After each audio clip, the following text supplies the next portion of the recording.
The world, for all its chaos and complexity, had distilled itself into a single, perfect moment for Loya. The sun, a warm and benevolent presence, filtered through the ancient oak trees, casting dappled shadows on the manicured lawn of the lakeside estate. A gentle breeze carried the scent of fresh-cut flowers and the faint, sweet perfume of anticipation. Her white gown, a flowing masterpiece of silk and lace, was a weightless cloud around her, and the gentle murmur of her loved ones was a symphony of happiness. At the end of a long aisle of white roses stood Leo, his smile the brightest thing she had ever seen. He was her anchor, her safe harbor, the one man who saw her not for what she had been, but for who she was becoming. Laya had worked so hard to build this new life. She had shed her old skin like a snake, leaving behind the jagged edges of a past forged in fire and shadow. She was a software engineer now, a woman who worried about deadlines and coding languages, not escape routes and extraction points. This wedding wasn't just a celebration of her love for Leo. It was the final, triumphant flourish on the story of her new beginning. She had buried her past so deep, she had almost convinced herself it was a dream. Almost as the string quartet played a delicate melody, she took a deep breath and began her walk. Her father, his hand trembling slightly on her arm, was her guide. She saw her mother in the front row, wiping away a tear, and Leo's parents beaming with pride. She saw friends from her new life, people who knew her only as Laya, the smart, kind, and sometimes shy woman who loved hiking and good coffee. It was perfect, a fairy tale. The fairy tale shattered with the sound of splintering wood. The ancient double doors of the estate's main hall, which had been propped open, were suddenly thrown inward with a deafening crack. A dark cloud of dust and debris billowed into the sunlight. The quartet's melody died mid-note, replaced by a collective gasp from the guests. And then, the men came. There were 12 of them, to be precise.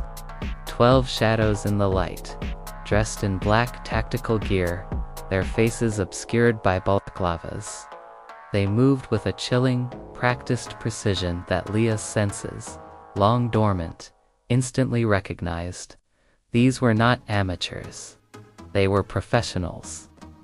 The kind of professionals she had once been trained to hunt. Their weapons, assault rifles with high-capacity magazines, gleamed in the sun. Everybody on the ground. Now, one of them bellowed, his voice amplified and distorted by a headset. Chaos erupted. Screams of terror, the panicked rush of guests trying to flee, the frantic scattering of chairs. Leo, his face a mask of shock and confusion, was the first to react. He took a step forward, a protective instinct overriding his fear. "Leo, no." Leah's voice was a sharp whisper, a command he had never heard from her before. It was a voice from her other life. He froze, his eyes locking with hers. For a fraction of a second, he saw something in her gaze that wasn't fear. It was a cold, calculating analysis. A fire had been lit behind her eyes, a kind of primal readiness that was terrifying and completely alien to the woman he knew.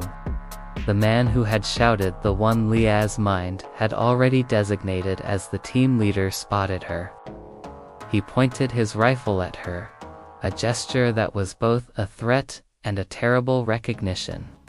"Leah Petrova," he snarled, his voice a low growl. "We've found you." The name hit the guests like a physical blow. Not the sweet, soft name they knew, but a name that sounded like a curse. Leah's father, who had been a step behind her, looked at her with dawning horror. He didn't know this name. He didn't know this Leah. Leah's hand went to the back of her hair, the pins of her veil suddenly feeling like a heavy, suffocating weight. She had been so careful. She had gone to such lengths to vanish. The new name, the new country, the new face. Yet, here they were, ghosts from a life she had sworn was over. Leah Petrova, the leader repeated, stepping forward, his boots crunching on the fallen rose petals. You think you can just disappear? That you can betray the organization and live happily ever after? Her eyes narrowed. I didn't betray anyone, I left. We had a deal. The deal was, you'd be a memory, he said, a cruel laugh escaping his lips. But you've become a liability, a loose end. He gestured with his rifle toward the terrified guests. It's a shame. All these people, all this beautiful ... mess. And all because of you. He moved to grab her. Leah didn't hesitate. The transformation was breathtaking, a blur of motion that defied the white silk and delicate lace. The helpless bride vanished, replaced by a ghost of lethal efficiency. As his hand reached for her arm, she moved with the speed of a striking viper. Her free hand, which had been hidden by her bouquet, came up in a blur, the stem of a long-stemmed rose becoming a makeshift weapon. She didn't stab him. She used it to hook his thumb, a small but excruciatingly painful pressure point. As he grunted in surprise, his grip loosened, and she pivoted, her elbow a piston that slammed into the side of his wrist, knocking the rifle from his grasp with a loud clatter. He staggered back, his hand throbbing, his balaclava-covered face a mask of fury. She's not just a civilian, he roared to his men. Take her down. The other 11 men were already moving, their training kicking in. But they were not prepared for what they saw next. They were prepared for a civilian. They were not prepared for Leah. The silk and lace became a hindrance. With a primal growl, Leah tore the veil from her head, the pins flying like shrapnel. She kicked off her heels, the sound of their landing lost in the cacophony. She was barefoot, in a wedding dress, but her body was now a weapon, a finely tuned instrument of combat. She was a whirlwind. The first man to charge her was met with a swift, powerful kick to the knee. Leah's movement was not a flamboyant, movie-style kick. It was a vicious, precision strike that exploited a weakness in the human body. The man screamed and collapsed, his knee joints snapping with an audible pop. The next two came at her from different angles. Leah ducked under the swing of one, her head barely missing a rifle butt, and used the man's momentum to spin him into the path of his partner. As they collided, she moved again, her foot finding the back of the second man's knee, sending him down in a heap. A small ornamental table covered in delicate pastries became a shield and then a weapon as she flipped it, sending crystal and cake flying, distracting. A third man just long enough for her to land a devastating palm heel strike to his nose. Her movements were economical and brutal. She wasn't trying to incapacitate them forever. She was trying to get their weapons. She needed a gun. She needed to level the playing field. The remaining men, now realizing they were dealing with something far more dangerous than they had anticipated, became more cautious. The team leader, clutching his injured hand, yelled new orders. Don't go for hand-to-hand. Use your weapons. She's one of us. The guests were huddled on the ground, a tapestry of fear and disbelief. Leo, still frozen in place, was staring at Laya, the woman he thought he knew, as she fought with a chilling grace, her white dress stained with dirt and blood. This wasn't his Laya. This was an entirely different person, a ghost from her past made flesh. The gunshots began. Not aimed at her, but around her, a deadly symphony of intimidation. They were trying to hurt her, to pin her down. Leah was a ghost now, moving between tables, using the chaos of the wedding as her cover. The sound of shattered glass and the panicked screams of the guests filled the air. She was looking for an opening, a moment of weakness, a chance to grab a gun. She found it with the fourth man. He had stumbled over a discarded bouquet and lost his footing. As he fell, his rifle went off, sending a spray of bullets into the ceiling. Leah saw her chance. She dove a graceful arch of white silk and slid across the polished wood floor. Her hand clamped down on the rifle barrel before he could regain his grip. A furious tug-of-war ensued, but Leah's grip was like a vice. She twisted the rifle, using her weight and leverage to wrench it from his hands. A swift kick to the chin ended his fight. The gun was hers. The entire dynamic of the fight shifted in a moment. Leah was no longer the prey. She was the hunter. She rolled, coming up to a kneeling position, the rifle held steady in her hands. She didn't aim to kill. Not yet.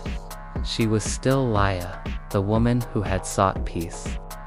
She fired a warning shot, a deafening crack that ricocheted through the hall, and the remaining men, seeing her transformation, hesitated. "The wedding is over," she said, her voice a low, steady growl. It was not the voice of a woman in a wedding dress. It was the voice of a commander. "This ends now." Her training was a flood of muscle memory and honed instinct. She took a commanding position, her posture betraying a lifetime of combat readiness. The remaining men, now terrified, began to fall back, their bravado gone. They were no longer fighting a helpless woman. They were fighting one of their own, and she was better than they were. A single shot hit her, a searing pain in her shoulder, a reminder that this was not a drill. She grunted but didn't falter, her eyes scanning the room, her mind a supercomputer of threat assessment. She fired again, a quick, precise shot that took out a light fixture, blinding one of the men. Another shot disarmed a second man, the bullet hitting the grip of his rifle and sending it spinning from his hands. The leader, seeing the tide turn, knew it was over. He turned and ran, barking orders for the others to retreat. They followed him, scrambling out of the doors they had so arrogantly smashed. The wedding hall was silent again, but a silence filled with the smoke of gunfire, the cries of the injured, and the stunned disbelief of the guests. Leah, her adrenaline beginning to fade, felt the pain in her shoulder for the first time. She lowered the rifle, her knees shaking. Her white dress, once a symbol of her new life, was now torn and bloody. The wedding was a battlefield. She saw Leo, still kneeling, his face pale with shock. He was staring at her, at the gun in her hands, at the blood on her dress. He didn't recognize her. Not really. Slowly, she walked toward him, the rifle held loosely at her side. She knelt down, her body aching, and gently touched his cheek. He flinched, a small involuntary movement that was more painful than the bullet wound in her shoulder. "Leo," she whispered, her voice cracking with emotion. "I can explain. I'm so sorry." The sound of police sirens grew louder in the distance. A long overdue arrival. She looked at her guests, a sea of bewildered faces, and at her parents, their expressions a mix of horror and utter confusion. Her secret was out. Her two lives had collided in the most spectacular and violent way imaginable. As the police and paramedics swarmed the scene, Leah was taken to the hospital. The bullet was a clean shot, a minor wound that would heal. The real damage was done to her life, to the carefully constructed facade she had built. Later, in a quiet, sterile hospital room, a stern-faced detective and an even sterner FBI agent questioned her. She told them everything. Her past as a special operations officer in a clandestine international organization, her decision to leave, the price she had paid, and the deal she had made for her freedom. She told them about the men who had crashed her wedding, and the debt she now knew she would have to pay. Her new life, she knew, was over. The most difficult conversation was with Leo. He came to her hospital room, his eyes full of hurt and confusion. "Who are you, Leah?" he asked, his voice low and raw. "I thought I knew you." Tears streamed down her face. "My name is Leah My past, it was in special ops. I was a ghost, an assassin. I was very good at what I did. Too good, I left because I wanted to be free. I wanted a real life, a normal life. With you, a ghost, an assassin." "Leah, what are you talking about?" "The men at the wedding," she explained, her voice thick with emotion. "They were my old unit. I left without permission. I thought I had erased my past. But they found me. They came to kill me, and they didn't care who got caught in the crossfire." Leo sat on the edge of the bed, his head in his hands. The woman he loved, the woman he was supposed to spend his life with, was a complete stranger. She was a weapon, and he had no idea. "I love you, Leo," she whispered. "The me you know. The one who loves hiking, and coffee, and you. That's the real me. The other me, she was a survivalist. A ghost. I thought I had buried her forever. But today, she had to come out to protect us. To protect you." He looked up at her, his eyes red. He didn't know what to say. He couldn't reconcile the beautiful, kind woman he had fallen in love with and the cold, brutal warrior he had seen at the wedding. He left her that night, his mind a whirlwind of confusion and disbelief. Over the next few weeks, Leah's new life unraveled completely. The wedding was canceled. Her parents were in shock. Her friends were scared. The FBI and Interpol were offering her a choice: work with them to dismantle her former organization, or go into federal custody. Her freedom, her new beginning, was gone. The only thing she had left was her apartment and the memory of a love she had lost. But one night, as she sat alone in her empty apartment, there was a knock on the door. It was Leo. He was standing there, his face solemn. He wasn't wearing a suit or a tuxedo. He was in a simple shirt and jeans. He held a bag of groceries in his hand. "I've been thinking," he said, his voice quiet. "I love you. I love the Leah who loves coffee and hiking, the Leah who makes me laugh, the Leah who is kind and gentle and fiercely protective. And yes, the Leah who is a ghost and an assassin. It's a lot to process, but I realized something." "What?" she asked, tears welling up in her eyes. "That woman at the wedding. She didn't just save herself," he said, his voice full of a new kind of love and admiration. "She saved everyone. Me, my parents, your family. She saved our lives. And that's something I can't forget. That's something I don't want to forget." He walked into the apartment, put the groceries on the counter, and took her into his arms. He didn't care about the past. He didn't care about the secrets. He only cared about the woman in his arms, the woman who had become both a bride and a warrior on the same day. The wedding, as they had planned it, was gone forever. But a new life, one born out of shattered rose petals and the roar of a gun, was just beginning. It would be a life of secrets and shadows, but it would also be a life of love and understanding. She was a special forces operative. She was a software engineer. She was a woman who had found a second chance at happiness. And now, she was finally home.